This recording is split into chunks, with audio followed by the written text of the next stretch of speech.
suratu zilzila simore ne ko nonde wiyete bismil makkande jippi aaji ɗe ko jeenayi bismillahi en ballinorima inde Allah arrahmani ko inde Allah arrahimi ko inde Allah allawi iza zulzilatil ardu so tawi dillinama leydi ndi darga dargol mum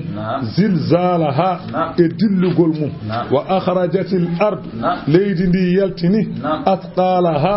teddedi gonnode e nder mum ko wayno kanŋeji e asama e yimɓe ko wonno nder leydi Allah weddi leydi ndi weddima ɗum dow feeñoyi dow wa qala al insanu ñande hen kefeero jeddunoɗo ummitan so yi leydi ndi no wayni o wi malaha holko heɓi ndi leydi Allah wi yawma idin ñande hen leydi ndi to haddisu ndu haalta akhbaraha khabaruji mayru kala ko gollano e dow mayru ndu hatta yambi ko woni sababu o bi anna rabbaka aw hala sabu ko joome o wahyindi yeni haal anani fil hadisi tashhadu ala kulli abdin aw amatin edi seedo e maccudo edi seedo e kordo Allah bi kulli ma amala ala zahrihi kala ko neddo o golluno e dow mayri ndi halta dum yawmal qiyamati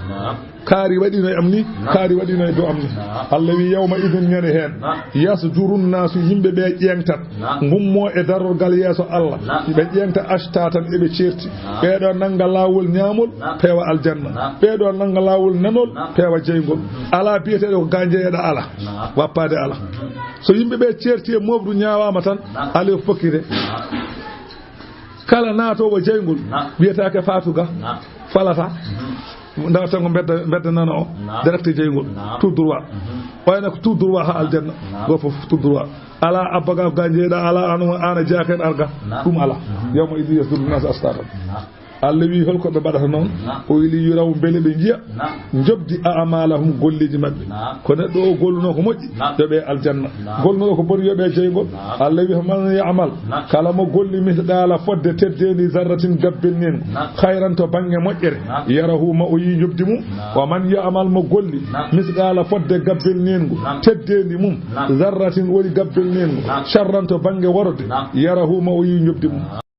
bindol bodewol bindagol sabune ko do ñoƴƴata sa ñoƴƴi e gayni hankanti a naati ko joli fo keɓa jeeɓa no belɗoɗa jeeɓa ɗo belɗoɗa tawa alda hay caɗele goote